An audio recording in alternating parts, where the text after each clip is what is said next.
नमस्कार दोस्तों, मैं वीरेंद्र सिंह राजपूत एमजीसीआई के डिजिटल लर्निंग प्लेटफॉर्म में आप लोगों का बहुत बहुत स्वागत करता हूं।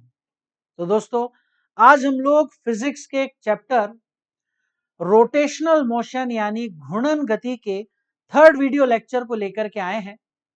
और लास्ट वीडियो लेक्चर में हमने ये अच्छे से समझ लिया था कि जड़त्व आघूर्ण क्या होता है और उसके कुछ बेसिक लेवल के न्यूमेरिकल क्वेश्चंस को भी हमने सॉल्व करके देख लिया था। आज हम लोग जड़त्व आघूर्ण को थोड़ा और डिटेल में समझने का प्रयास करते हैं। और आज की हमारी सबसे पहली हेडिंग जो आपको तुरंत अभी याद ही हो जानी चाहिए, वो है कुछ विशेष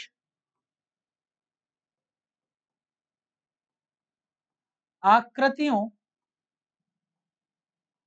के जड़त्व आघूर्ण। अब आप लोगों ने अगर बोर्ड क्लासेस में इस चैप्टर को पढ़ा होगा तो आपने बहुत सारे डेरिवेशंस इस चैप्टर में देखे होंगे।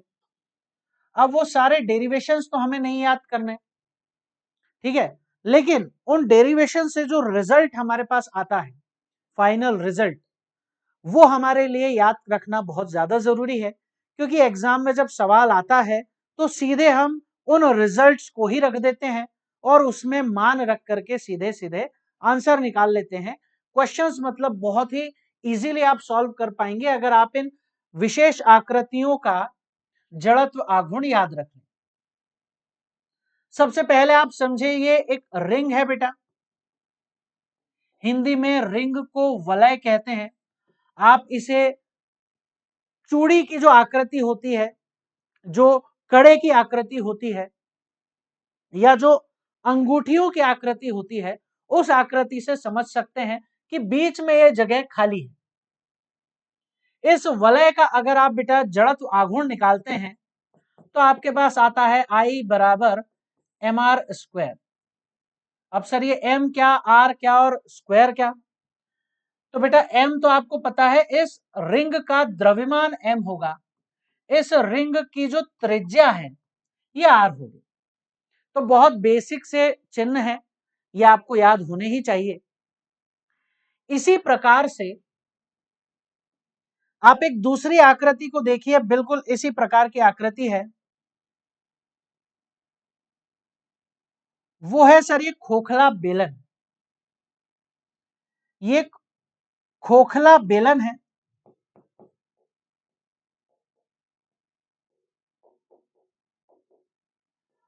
होलो सिलेंडर इसे हम लोग कहते हैं, ठीक है। ये जो खोखला बेलन है बेटा, इसका अगर आपसे कोई कहे कि जड़त्व आघूर्ण निकालिए तो इसका जड़त्व आघूर्ण भी mr² ही होगा। सर mr² क्यों होगा? तो देखिए, खोखला बेलन और क्या है, अगर आप एक खोखले बेलन की बात करते हैं तो बहुत सारी वलय एक के ऊपर एक रखी हुई है, बहुत सारी रिंग, बहुत सारी चूड़ियों को आप एक के ऊपर एक अगर रख दें तो इस खोखले बेलन की तरह ही आकृति प्राप्त हो जाएगी। तो सभी का जो जड़त्व आघूर्ण होगा वो mr² ही होगा, ठीक है। तो याद रखना काफी आसान भी है। तीसरा आप देखिए, एक डिस्क हम लोग ले रहे हैं। डिस्क, डिस्क आप समझते होंगे बेटा, डिस्क को हम हिंदी में चकती कहते हैं। डिस्क को हिंदी में चकती कहा जाता है। ये पहले कभी आपने सीडी प्लेयर या डीवीडी प्लेयर में जो सीडी कैसेट लगती थी या डीवीडी कैसेट लगती थी, उसकी आकृति डिस्क की आकृति होती है। या घरों में आप जो थालियों की आकृति देखते हैं, वो थाली की आकृति एक डिस्क की आकृति है। इसका जड़त्व आघूर्ण कितना होगा बेटा? तो इसका जड़त्व आघूर्ण I बराबर होगा mr²/2, ठीक है। और इसी प्रकार से अगर मैं बहुत सारे डिस्क को एक के ऊपर एक अगर रख दूं, बहुत सारी वृत्ताकार प्लेटों को एक के ऊपर एक रख दूं, तो मुझे प्राप्त होगा एक ठोस बेलन। एक ठोस बेलन मुझे प्राप्त होगा और इसका भी जड़त्व आघूर्ण आई बराबर होगा mr²/2। क्या ये बात क्लियर है बेटा? चलिए तो हम लोग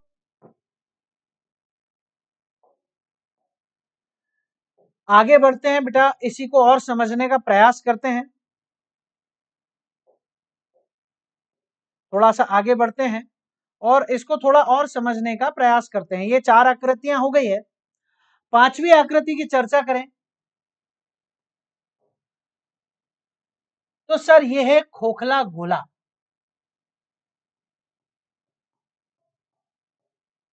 खोखला गोला। सर ये जो खोखला गोला है इसका जड़त्व आघूर्ण 2/3 mr² होता है। m हर जगह बेटा द्रव्यमान है और r हर जगह त्रिज्या है। ठीक है, इसी प्रकार से एक ठोस गोला भी होता है। ठोस गोला। अब खोखला गोला आपने बच्चों की प्लास्टिक की बॉल देखी होगी, या जो छोटी सी बॉल होती है जो बच्चों को दी जाती है, बहुत छोटे छोटे बच्चों को खेलने के लिए, जिसमें हवा भरी होती है, वो बॉल भी एक खोखला गोला है। और उसका भी आपकी अपने केंद्र के परितः जो अक्ष जा रहा है उसके परितः जड़त्व आघूर्ण कितना होता है बेटा? 2/3 mr²। जबकि जो ठोस गोला होता है, ठोस गोला, ये ठोस गोले का जड़त्व आघूर्ण होता है 2/5 mr²। 2/5 mr²। ठीक है बेटा, तो ये तो बेसिक हमने कुछ आकृतियां देख ली। आकृतियां भी और है, कुछ और आकृतियों के भी हम देखते हैं बेटा। अच्छा, ये आप ये नहीं सोचे कि सर ये बहुत सारी आकृतियां हैं, किस किस का याद रखेंगे। इन सभी पे से आपको क्वेश्चन देखने को मिलता है, चाहे वो डिस्क हो, रिंग हो, खोखला बेलन हो, ठोस बेलन हो, खोखला गोला हो, ठोस गोला हो, या आगे हम लोग और जो देखने वाले हैं आकृतियां, जैसे आकृति नंबर 7। आकृति नंबर 7 जो है हमारे पास, यह है सर एक छड़, रॉड, या इसको हम लोग छड़ कहते हैं। अच्छा, जितनी भी आकृतियां हमने देखी है इनके अक्ष अगर मैं बना दूं तो ये रहा,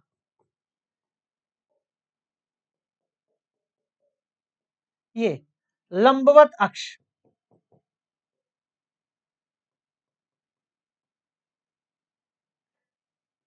ठीक है, यहां तो गोले में तो सारे अक्ष ही लंबवत अक्ष है। यहां थोड़ा सा इसको और लिख दें, क्योंकि ठोस गोला और खोखला गोला एक जैसा दिख रहा है, तो मैं एक लाइनिंग बना देता हूं ताकि आपको समझ में आए कि ये ठोस बेलन है।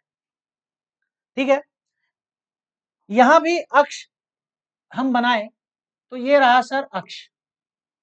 अब क्योंकि ये वहां अक्ष को ग्रीन कलर से बनाया, यहां भी ग्रीन कलर से बना देते हैं, है ना। इसके साथ हम कोई भी पक्षपात नहीं करते। ये हो गया सर।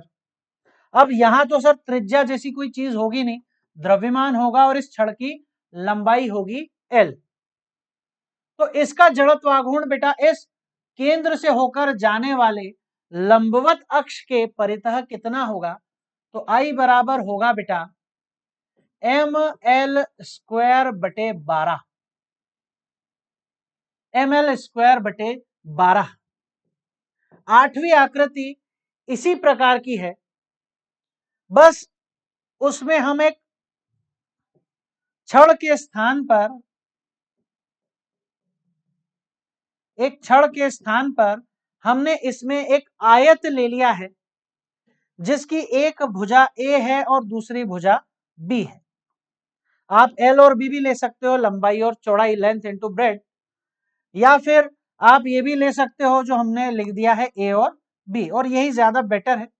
A और B ही हम इसको मान लेते हैं। जड़त्व आघूर्ण बेटा इसी प्रकार से निकाला जा रहा है, पर यहां सिर्फ लंबाई है, चौड़ाई नहीं है ना, क्योंकि एक छड़ है तो हम मानते हैं कि इसमें सिर्फ लंबाई है, बहुत ही पतली सी छड़ है। जबकि यहां लंबाई और चौड़ाई के मान दे रखे हैं, तो M A square plus B square बटे 12,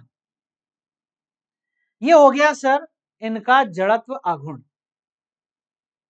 ठीक है, आगे देखें हम आकृति नंबर 9। आकृति नंबर 9, आपके पास सर एक बेलन है। ठीक है, ये खोखला बेलन है। अच्छा, इसका नाम हम लोग लिखना भूल गए, इसको इधर रख देते हैं और यहां नाम लिख देते हैं। क्या है ये बेटा?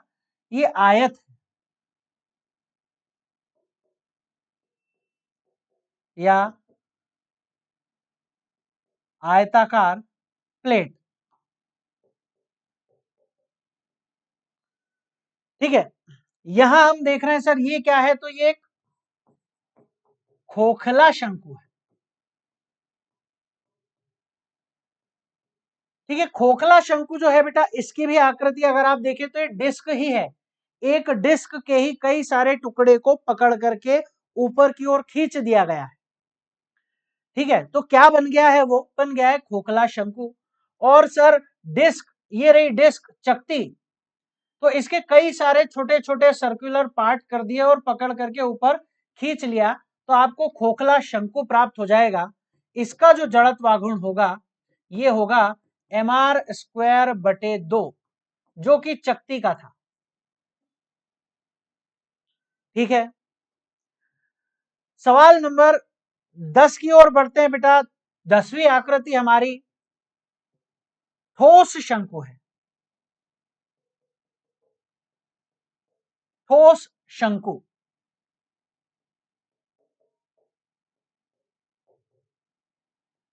चलिए सर, ठोस शंकु, कोन, इंग्लिश में इसको हम कोन बोलते हैं बेटा, है ना, होलो कोन और सॉलिड कोन। तो ये जो ठोस शंकु है इसका जड़त्व आघूर्ण कितना होगा? तो I बराबर होता है 3mr स्क्वायर बटे 10।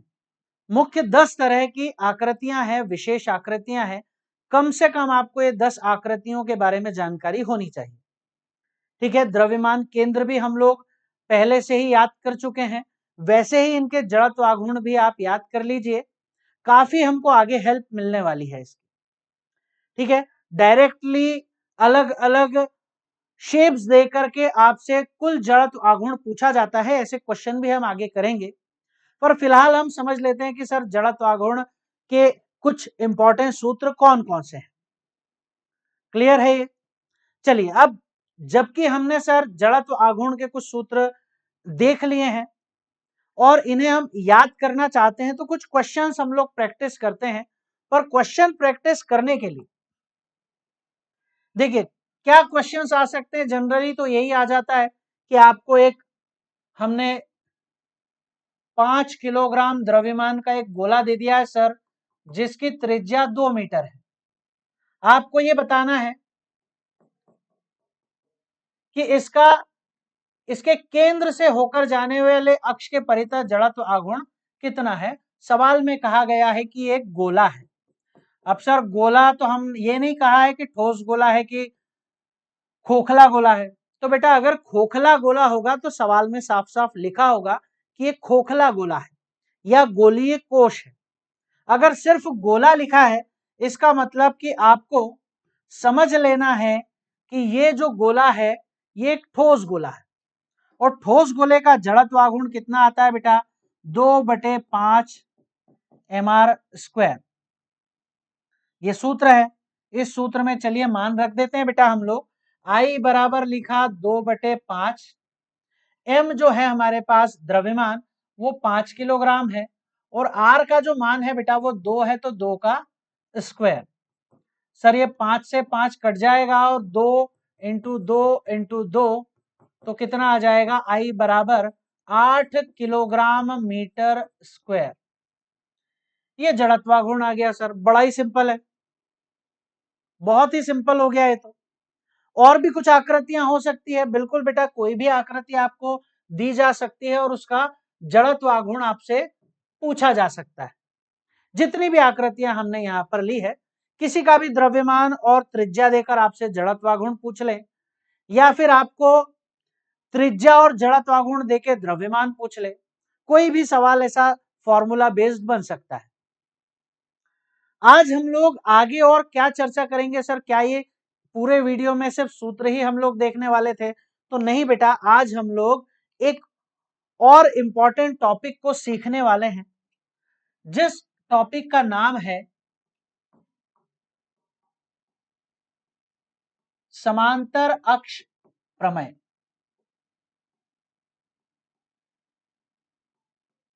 बेटा ये जो समांतर अक्ष प्रमेय है, इसको इंग्लिश में हम लोग बोलते हैं पैरेलल एक्सिस थ्योरम। इसका अर्थ क्या है, क्या करती है बेटा? तो समांतर अक्ष प्रमेय की कुछ बातें तो ये है, एक तो ये हर प्रकार की वस्तु पर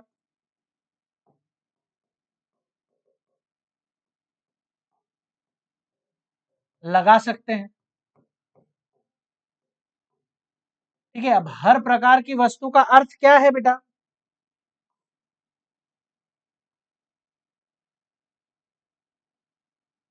हर प्रकार की वस्तु का अर्थ है 2D या 3D, दोनों प्रकार की वस्तुओं पर आप समांतर अक्ष प्रमेय को लगा सकते हो। इसकी सहायता से क्या कर सकते हैं बेटा? तो इसकी सहायता से किसी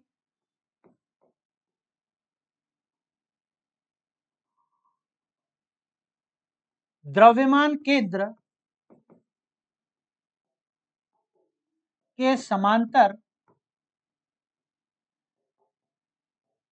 किसी अक्ष के परितः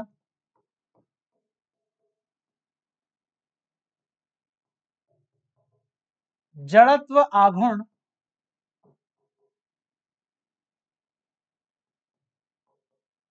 ज्ञात कर सकते हैं।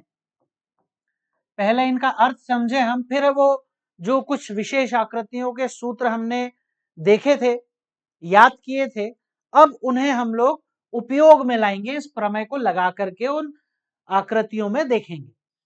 इसका अर्थ क्या है समझते हैं बेटा हम। तो मान लीजिए हमारे पास एक वस्तु है और ये उस वस्तु का द्रव्यमान केंद्र है। इस द्रव्यमान केंद्र से सर एक अक्ष जा रहा है, इस द्रव्यमान केंद्र से होकर के एक अक्ष गुजर रहा है, और इसके परितः जो जड़त्व आघूर्ण है ये ICM है, सेंटर ऑफ मास, या इसी को I0 भी हम लोग लिख सकते हैं। ठीक है, तो सर ये द्रव्यमान केंद्र से होकर गुजरने वाला अक्ष है, इसके परितः जड़त्व आघूर्ण हम लोग जानते हैं। ये बिंदु क्या दर्शाता है बेटा? तो ये बिंदु दर्शाता है कि ये द्रव्यमान केंद्र है, सेंटर ऑफ मास है। इसको CM से ही हम लोग लिखते आ रहे हैं अभी तक। अब सर इस अक्ष के समांतर एक और अक्ष है, और इस अक्ष के परितः आपको जड़त्व आघूर्ण प्राप्त करना है। तो आप इस प्रमेय का इस्तेमाल कर सकते हैं। सर ये दूरी कितनी है इन दोनों के बीच की दूरी को? बेटा अगर मैं D मान लेता हूं, D क्या है? दोनों अक्षों के बीच की दूरी। तो हम सर इस प्रमेय को लगाने वाले हैं। ये प्रमेय क्या करने वाली हमारे लिए? तो द्रव्यमान केंद्र के समांतर एक अक्ष है, ठीक है, यहां केंद्र लिखना हम भूल गए। द्रव्यमान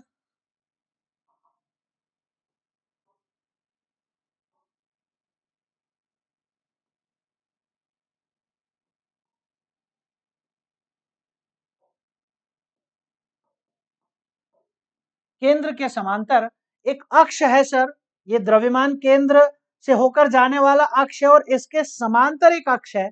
इस अक्ष के परितः अगर जड़त्व आघूर्ण निकालना है, तो क्योंकि सर मैं द्रव्यमान केंद्र से होकर जाने वाले जो जड़त्व आघूर्ण है उनके सूत्र को जानता हूं पहले से।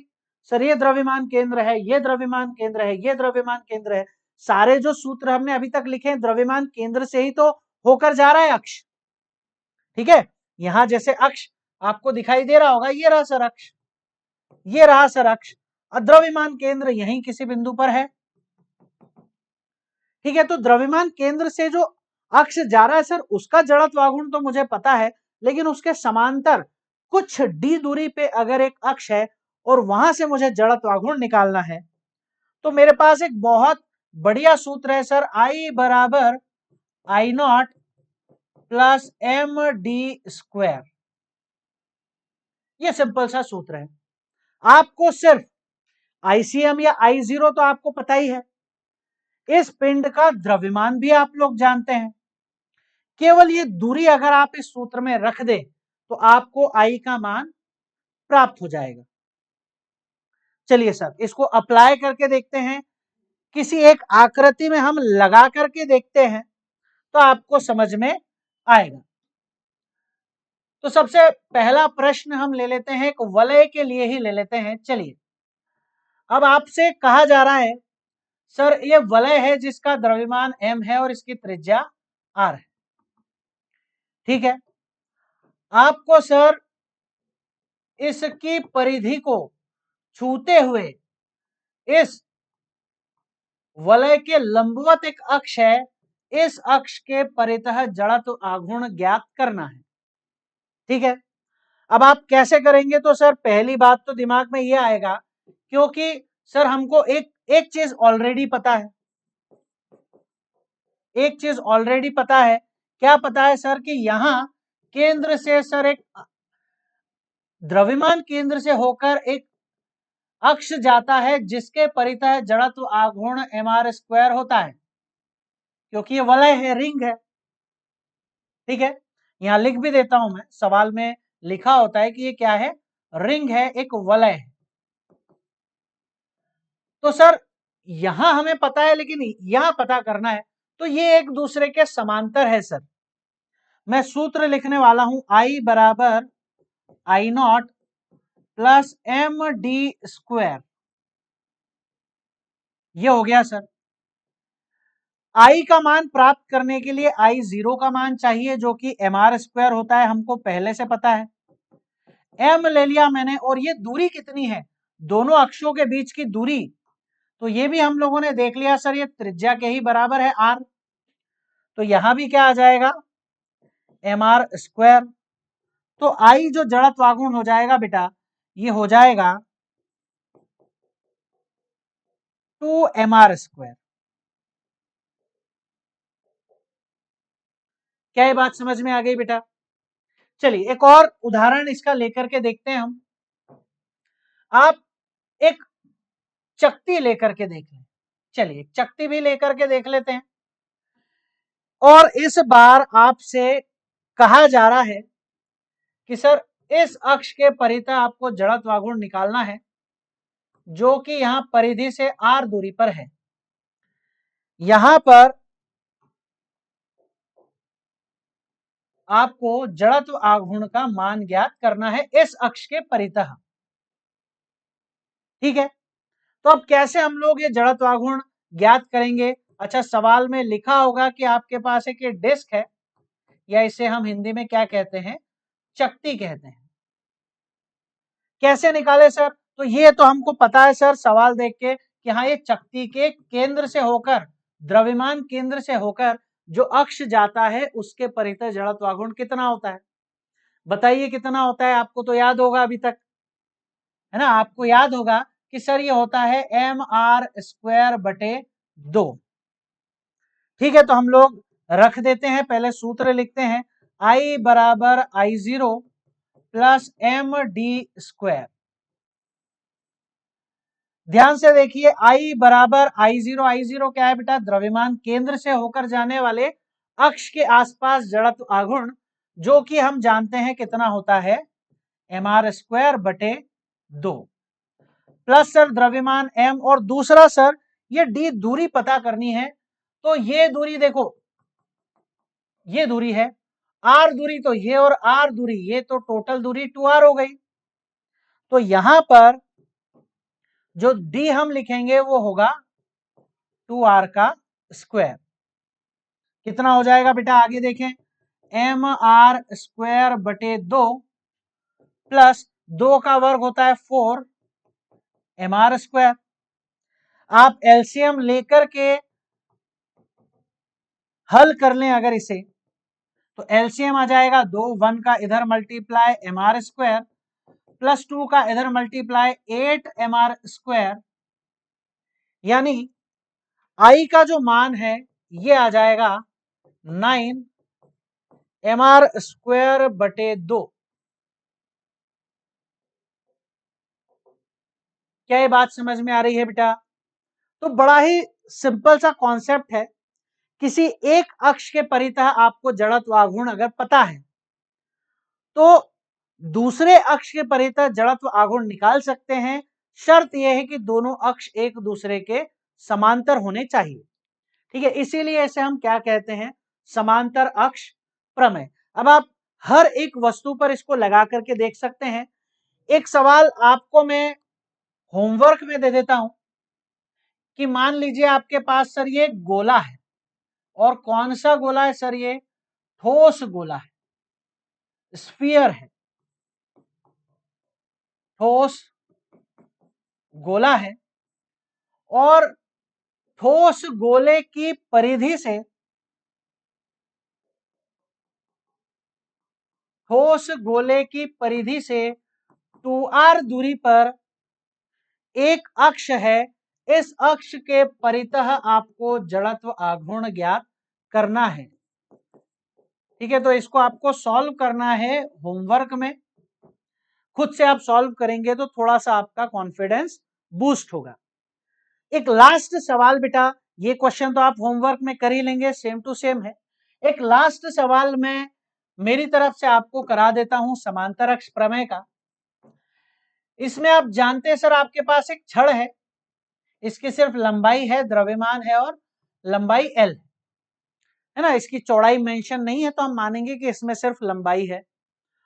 और आपको इस अक्ष के परितः जड़त्व आघूर्ण ज्ञात करना है। ठीक है, कि कितना होगा?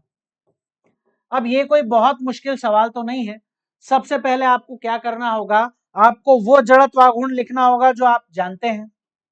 तो हम जानते हैं सर, ये केंद्र पे द्रव्यमान केंद्र है इसका, और द्रव्यमान केंद्र के परितः जो जड़त्व आघूर्ण है वो होता है mr²/12। ठीक है, ये दूरी कितनी है? तो ये दूरी बेटा l/2 है, क्योंकि द्रव्यमान केंद्र इस छड़ के केंद्र पर ही उपस्थित होगा। ठीक है, अब हमारे लिए जड़त्व आघूर्ण आई का मान निकालना बहुत कठिन नहीं रह गया। सूत्र लिखेंगे I बराबर I0 प्लस md²। आई का मान ज्ञात करना है बेटा। I0 का मान हम लोग जानते हैं ml²/12। द्रव्यमान m तो वही है, लेकिन जो दूरी है बेटा वो l/2 दूरी है, दोनों अक्षों के बीच की दूरी।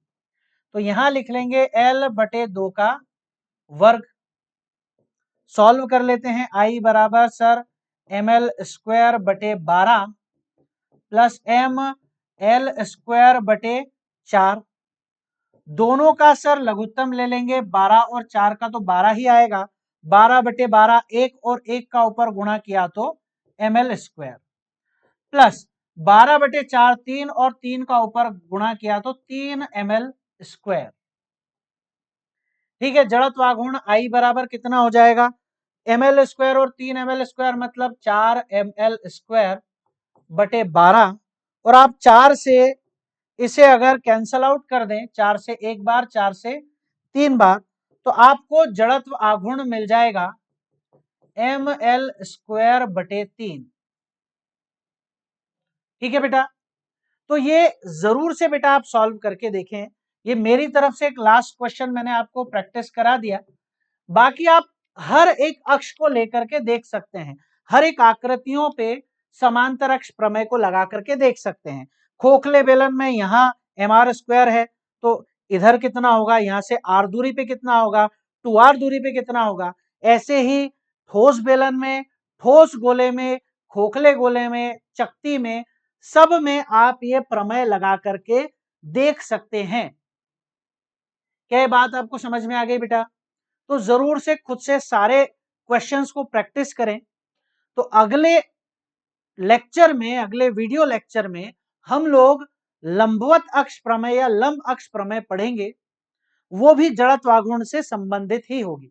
तो अगर आप ये वीडियो देख करके आते हैं, इन आकृतियों के जड़त्वाघूर्ण याद करके आते हैं, तो आपको बहुत ही इजीली अगला टॉपिक भी समझ में आ जाएगा। तो ठीक है बेटा, मिलते हैं हम नेक्स्ट वीडियो लेक्चर में। तब तक के लिए जय हिंद, जय भारत।